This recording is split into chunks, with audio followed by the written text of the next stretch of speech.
Wassalatu wassalamu ala nabiyina wa ala alihi wasallam. Sama-sama kita mandi mendirakkan dan kita diri kita saya akan tahu dan saya mandi berbagi suara buat kita lima Bapak Ibu jamaah sholat subuh dan pengajian yang bisa kita. Alhamdulillah bersyukur kita pada subuh pagi hari ini kita masih diberikan kesehatan, kesehatan, semangat dan hadir di majlis syuhada dalam rangka kita bersama mengikuti pengajian rutin tentang fikih yang kita laksanakan setiap bulan Sabtu sekali. Salam dan salam adalah yang biasa kita dipanjurkan pada junjungan kita Nabi Muhammad Sallallahu Alaihi Wasallam. Mudah-mudahan dengan besar kita akan dapat sama beliau yang terjemah hati yang mulia Rabbul Berhubung hormati yang pertama ucapkan selamat datang, terima kasih atas kehadiran kita semua di majlis syuhada pada pagi hari ini dalam rangka kita mengikuti pengajian bahasa besar fikih yang kita laksanakan setiap dua Sabtu sekali. Mudah-mudahan kehadiran kita pada pagi hari ini dan mendapatkan imbalan pahala dari Allah Subhanahu wa Ta'ala. Amin ya rabbal alamin.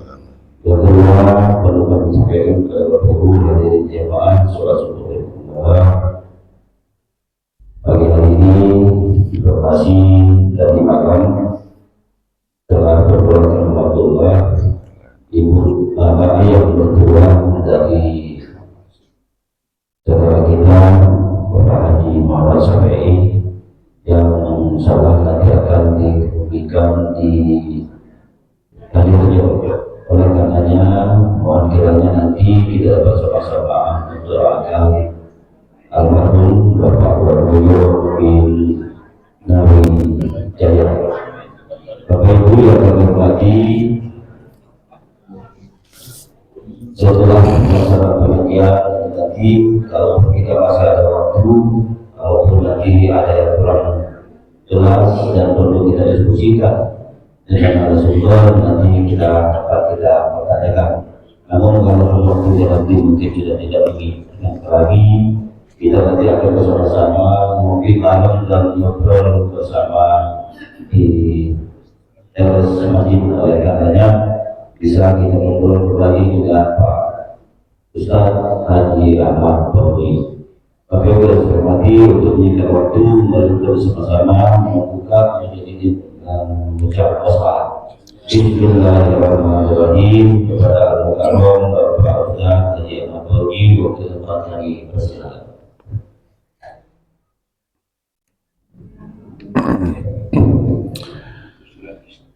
Bismillahirrahmanirrahim. Assalamualaikum warahmatullahi wabarakatuh. Alhamdulillahi wahda wassalatu wassalamu ala rasulillah Sayyidina wa maulana Muhammad ibn Abdullah wa ala alihi wa ashabihi wa man tabi'ahu wa wala amma ba'd. Bapak-bapak dan ibu-ibu yang saya hormati, mudah-mudahan semuanya dimuliakan Allah Subhanahu wa ta'ala. Puji syukur kita panjatkan kehadirat Allah, rahmat salamnya semoga senantiasa dicurah limpahkan kepada baginda Nabi besar Muhammad sallallahu alaihi wasallam, keluarga, para sahabat beserta para pengikutnya sampai hari kiamat. Pertama, saya ucapkan terima kasih pada Mas Khalil yang sudah ngingetin saya. Kalau beliau nggak telepon blas. Kalau nggak telepon belas, baru pulang dari masjid ngidupin TV di telepon. Nah, jadi ini. Yang kedua, kita sama-sama kirim Fatihah dulu untuk almarhum Bapak Waluyo bin Nawijaya. Mudah-mudahan beliau meninggal dalam keadaan husnul khotimah, iman Islamnya diterima Allah, dosa dan kesalahannya diampuni oleh Allah Subhanahu wa ta'ala, dan Allah tempatkan di tempat yang diridhoinya. Ala hadhihi niyya wa ala kulli niyatin shalihah wa inna Al-Qur'an min surat Al-Fatihah hadiyatan wasilah wa barakatan syamilah wa rahmatan nazilah khususan li ruhi abdika wa bin Nabi Jaya. Ghafarallahu lahul Fatihah. A'udzu billahi minasyaitonir rajim. Bismillahirrahmanirrahim. Alhamdulillahi rabbil alamin arrahmanir rahim maliki yaumiddin. Iyyaka na'budu wa iyyaka nasta'in ihdinas siratal mustaqim siratal ladzina an'amta 'alaihim ghairil maghdubi 'alaihim waladdallin. Bapak-bapak dan ibu-ibu sekalian yang dimuliakan oleh Allah, pada subuh kali ini kita akan masuk ke dalam pasal tentang sholat istisqa. Apa sih istisqa itu? Istisqa artinya tolabus suqya minallah, meminta siraman hujan dari Allah. Ini yang nanam jagung nih udah pada kelenger ini. Iya, udah mulai tumbuh kembang di lantak panas cocok. Ya udah, kita syukuri aja Bapak Ibu ya, kita syukuri aja. Jangan panas kita pingin hujan, hujan pingin panas, karena memang itu manusia selalu serba salah hidupnya. Namun ada saat-saatnya kita berdoa kepada Allah meminta agar diturunkan hujan. Nah, dalam agama berdoa itu dikaitkan dengan sebuah wasilah, adalah pelaksanaan sholat. Sholat itu disebut dengan sholat istisqa, meminta hujan. Hukum sholat istisqa itu sendiri adalah masnunatun, disunatkan. Bagi siapa? Bagi orang yang mukim, berarti ada di kampung halaman, atau juga bagi musafir, orang yang bepergian, itu indal hajati, tatkala saat memerlukan. Ya kalau udah begitu memerlukan ya sudah, nggak usah gitu. Diperlukan apa? Diperlukan siraman air hujan, karena mungkin dilihat tanam tumbuh sudah tidak ada lagi yang muncul, binatang-binatang sudah pada banyak yang mati, kita juga memerlukan air. Maka saat itu lakukanlah sholat sunat istisqa. Hanya Bapak Ibu, pelaksanaan sholat sunat ini tidak begitu saja kita melaksanakan seperti hanya sholat id, enggak begitu saja. Ada awalan-awalan yang memang harus dilakukan. Satu, oleh pimpinan yang berkuasa di daerah itu. Yang kedua, oleh kita warga masyarakat yang menginginkan turunnya air hujan. Jadi nggak asal kita ngasih pengumuman di masjid, bapak-bapak, ibu-ibu, besok kita akan sholat istisqa, enggak begitu. Atau nyebar undangan 2 hari sebelumnya bahwa akan dilaksanakan sholat istisqa di gor, enggak begitu. Ya. Ada hal-hal yang memang harus dilakukan jauh sebelumnya. Pertama, faya'muruhumul imamu bitaubati. Nah, pertama seorang imam di sini bukan imam masjid, ya. Kalau imam masjid ya, kalau enggak Pak Haji Sapai, Pak Asnawi kan gitu. Imam di sini adalah kepala daerah kalau di kabupaten. Kalau penyelenggaranya kecamatan ya camat, lurah ya kelurahan ya lurah, itu imam maksudnya.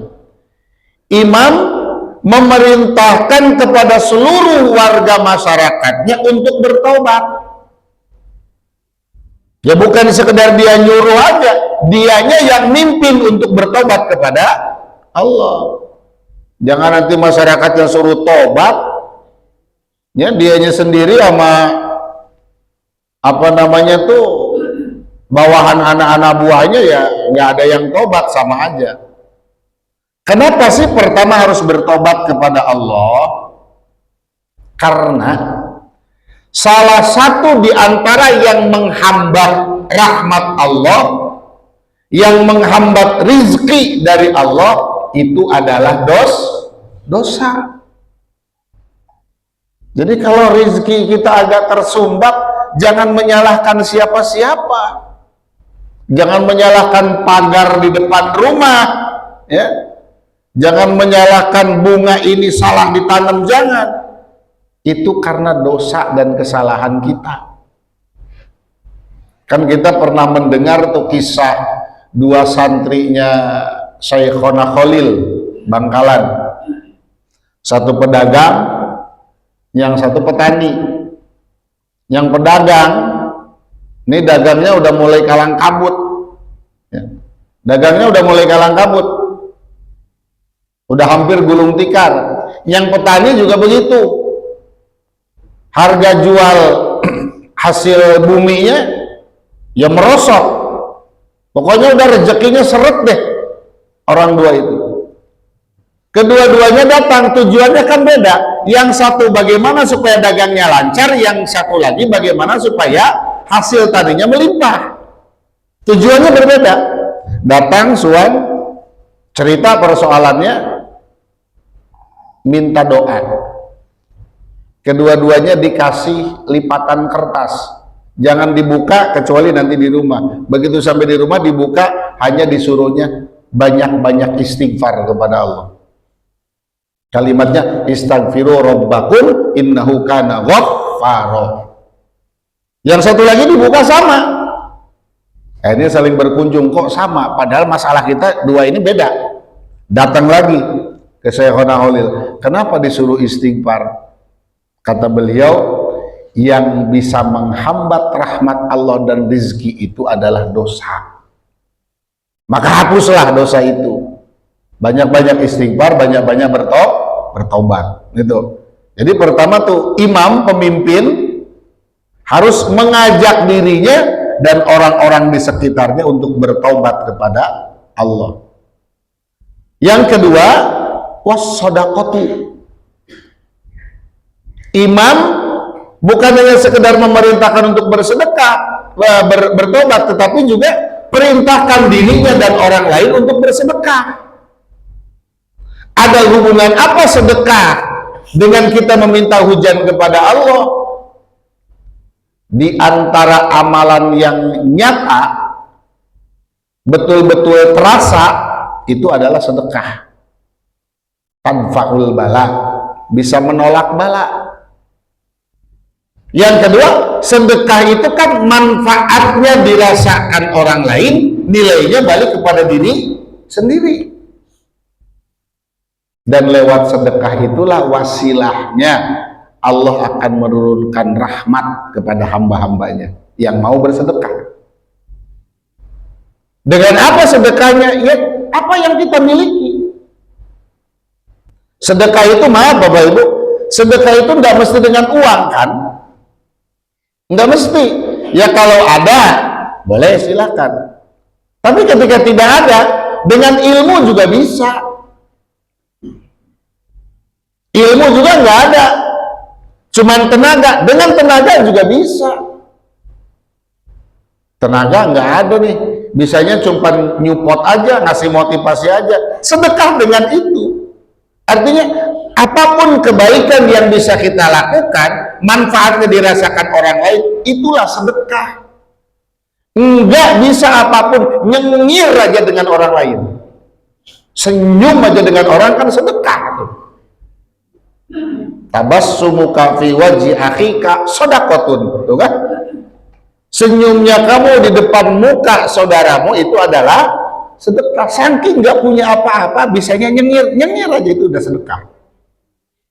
Kedua, yang ketiga, wal khuruju minal mazalim.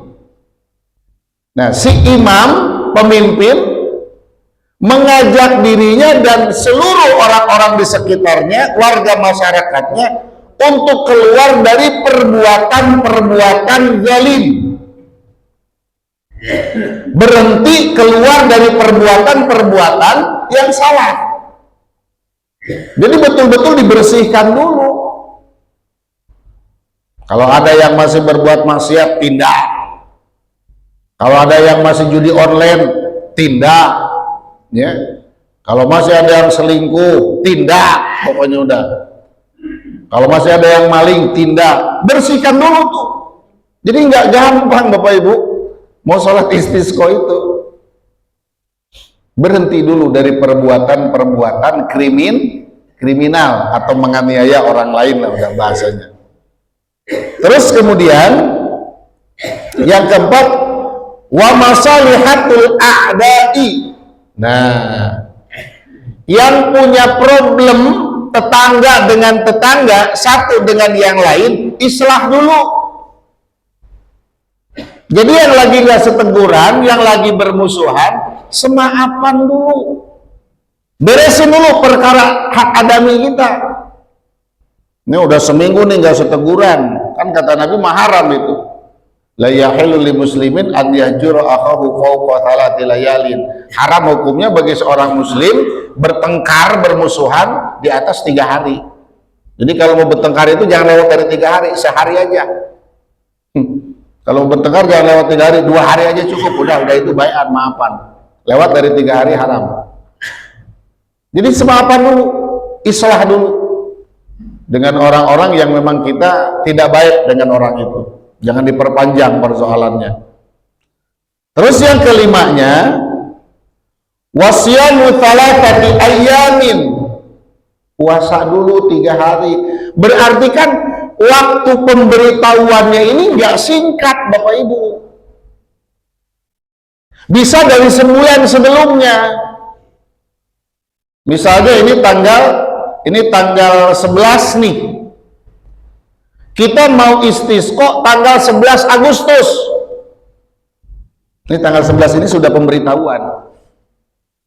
Di pamflet mungkin kita nyebar nyebar undangan, pasang banner segala macam, biar semuanya tahu bahwa kita di Kabupaten Lampung Utara akan mengadakan sholat istisqa.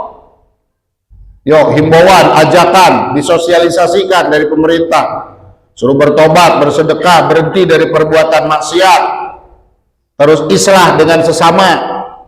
Nah, 3 hari sebelum, 4 hari ya, 4 hari sebelum pelaksanaan disuruhnya puasa dulu.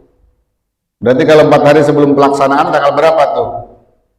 Tanggal 8 ya. Mulai tanggal 8 Agustus semua orang yang terlibat dalam pelaksanaan sholat istisqa suruh puasa dulu, membersihkan jiwa raga.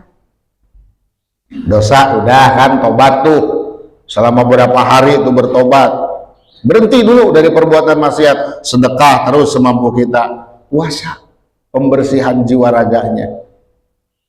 Ini sebelum kita turun ke lapangan untuk istisqa.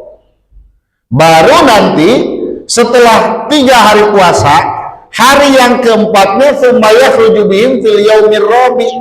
Di hari keempatnya berarti tanggal 11 Agustusnya kita keluar dari rumah menuju ke lapangan.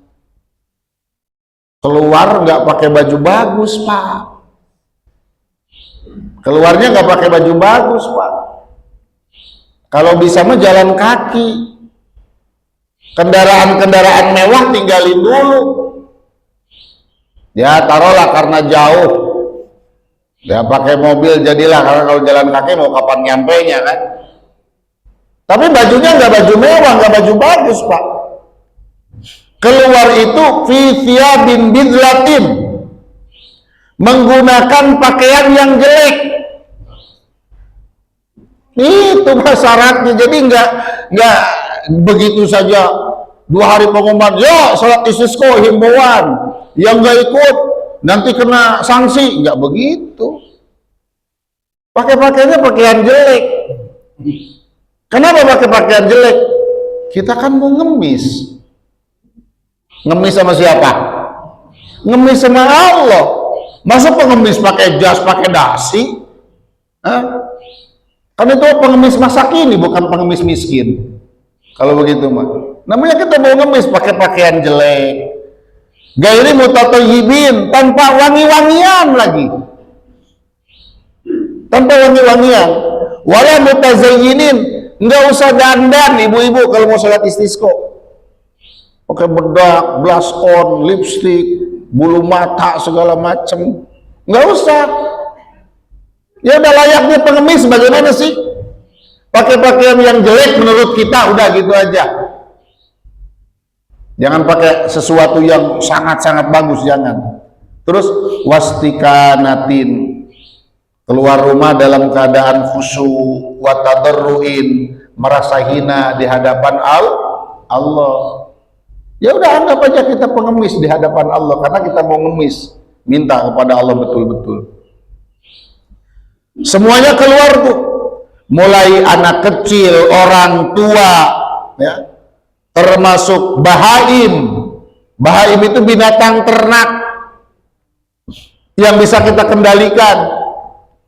Ibu punya ayam, bawa ayam, tapi ikat, jangan dilepas di lapangan. Bapak punya kambing, bawa, ikat.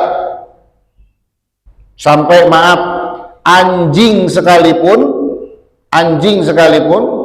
yang punya anjing, bawa, tapi ikat. Jangan sampai buat dia kena najis, apalagi orang lain. Ya binatang apa saja yang ada di rumah, binatang ternak peliharaan, bawa ke lapangan itu, tapi amankan. Sekali lagi, kenapa suruh dibawa? Begini, yakin enggak sih sesuatu itu terjadi karena doa kita? Di satu sisi kita yakin, tapi jangan terlalu, wah ini karena doa kita. Belum tentu, bisa jadi karena jeritan-jeritan binatang, Pak. Emang anjing nggak bisa berdoa? Bisa. Kambing, ayam, segala binatang ternak kita, mereka bisa berdoa juga dengan bahasa mereka, dan Allah ngerti. Bisa jadi jeritan mereka. Segala sesuatu yang kita butuhkan ada, maka itu dilibatkan. Setelah kumpul, bagaimana cara pelaksanaannya? Wa yusalli bihim raka'ataini ka sholatil id, ka sholatil idain. Salatlah imam bersama jamaah sebanyak 2 rakaat seperti sholat sunat id. Sama pelaksanaannya. Niatnya bagaimana? Usolli sunnatal istisqai, ya, itu lafaz niatnya. Usolli sunnatal istisqai rak'ataini imaman, yang imam, makmuman yang makmum, lillahi ta'ala. Itu lafaz niat. Begitu takbiratul ihram, niat dalam hati, sengaja aku sholat sunat istisqa 2 rakaat karena Allah. Itu niatnya dalam hati. Niat itu tidak boleh diucapkan. Sama biasa baca doa iftitah, baca ta'ud, ya. Sebelumnya baca takbir dulu di rakaat pertama berapa kali? Salat id. Nah, baca takbir dulu di rakaat pertama sebanyak 7 kali. Terus di rakaat kedua 5 kali, sama seperti sholat id, pelaksanaan sholatnya. Baru baca Fatihah, baru baca surat. Naiklah di rakaat kedua, sebelum baca Fatihah takbir 5 kali. Tapi ingat, awas, ini kadang-kadang ada yang ngitung takbir 7 kali itu plus takbiratul ihram, bukan. Awas. Di dalam sholat lebaran, sholat istisqa, karena sama praktek sholatnya, takbir sebanyak sab'an 7 kali itu siwa takbiratil ihrami wa takbiratil qiyami. Begitu redaksinya. Jadi 7 kali itu sudah penuh 7 kali selain dari takbiratul ihram dan takbir berdiri. Berarti kalau di rakaat pertama dihitung dengan takbiratul ihram, takbirnya jadi berapa? 8. Bukan 7 dengan takbiratul ihram. Takbiratul ihram kan rukun, ya. Ini kan sunat yang 7. Terus di rakaat kedua 5 kali itu tidak menghitung takbir qiyam, takbir berdiri dari kita setelah sujud menuju ke berdiri, itu jangan dihitung. Karena itu takbir intiqal namanya. Hukumnya sunnat hayat. Nah, jadi di luar yang takbiratul ihram dan takbir intiqal. Terus setelah sholat 2 rakaat sama udah sholatnya. Bayangin aja sholat id, sholat lebaran. Terus sampaikan khutbah. Berapa kali? 2 kali khutbahnya sama. Khutbahnya 2 kali. Dan ini sunat. Artinya enggak khutbah juga enggak apa-apa sebetulnya. Kalau mau ada khutbah, lakukan khutbah sebanyak 2 kali seperti khutbah id. Sama. Dalam rukunnya sama seperti khutbah Jumat. Hamdalah enggak boleh lewat. Ya. Terus sholawat enggak boleh lewat. Terus wasiat takwa enggak boleh lewat. Ini yang wajib dalam 2 khutbah. Terus ada baca salah satu ayat Al-Quran yang dipahami. Terus nanti di keduanya ada doa bagi mukminin mukminat, di samping doa kita minta hujan kepada Allah. Dalam rukun khutbahnya sama, nggak ada yang dikurangi, nggak ada yang berubah. Cara pelaksanaan khutbahnya sama seperti khutbah 2 lebaran. Hanya bedanya, ada perbedaan. Kalau di khutbah id, di khutbah pertama kan kita baca takbir berapa banyak? 9 takbir, ya. Di khutbah kedua kita baca takbir sebanyak 7 kali. Jadi kan ngingetinnya gampang. 75 97. Begitu, Pak. Bukan angka main. 75 sholat, 97 khutbah. Tapi kalau dalam sholat istisqa yang dibaca bukan Allahu Akbar, bukan. Yang dibaca adalah istighfar. Nah, di khutbah pertama baca istighfar 9 kali. Kalimat istighfarnya bagaimana? Astagfirullahaladzim alladzi la ilaha illa huwal hayyul qayyum wa atubu ilaih. 1 tuh. 9 kali itu dibaca sebelum menyampaikan khutbah pertama. Nanti di khutbah kedua sebanyak 7 kali. Nah, kemudian di pertengahan, ya, di pertengahan khutbah kedua tuh si khatib wa yuhawwilu ridaahu, memindahkan sorbannya. Nah, ini ada ketentuan juga. Sebelum kita melakukan sholat istisqa, semua jamaah itu disunatkan pakai sorban. Masa sih nggak punya sorban sih? Agung punya sorban? Oh, banyak, alhamdulillah. Kalau nggak ada maksud saya beli gitu loh, bukan minjem ya. Pakai sorban.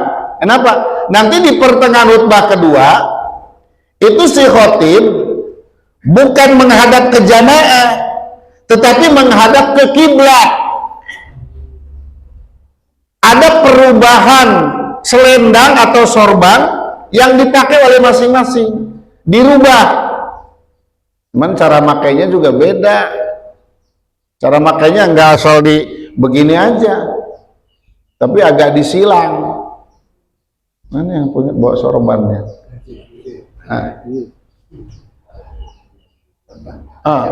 Itu juga ada sih sebetulnya. Ini Pak Haji.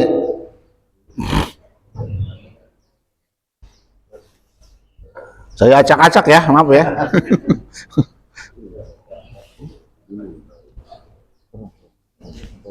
Ini Bapak Ibu pakai sorbannya. Bukan begini. Bukan begini. Dia begini. Nah. Kurang.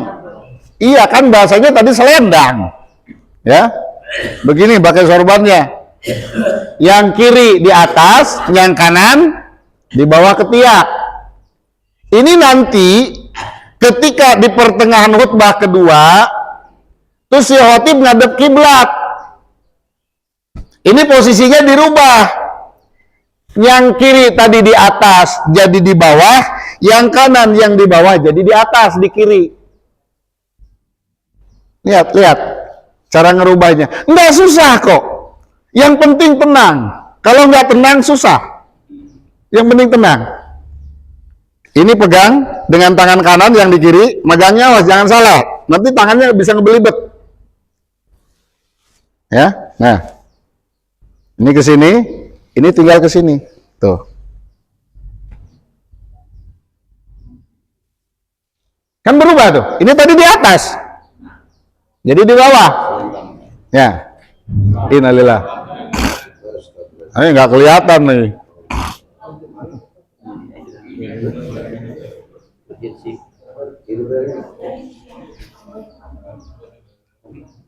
Nah, apa-apalah. Yang penting kelihatan. Kelihatan kan, Bu? Masa segede gini nggak kelihatan? Ya, saya ulang. Ini yang di atas, yang di kiri, dia nanti pindah ke bawah, berarti di kanan. Yang di kanan di bawah, dia nanti pindah ke atas, tukeran tempat. Tahwil namanya.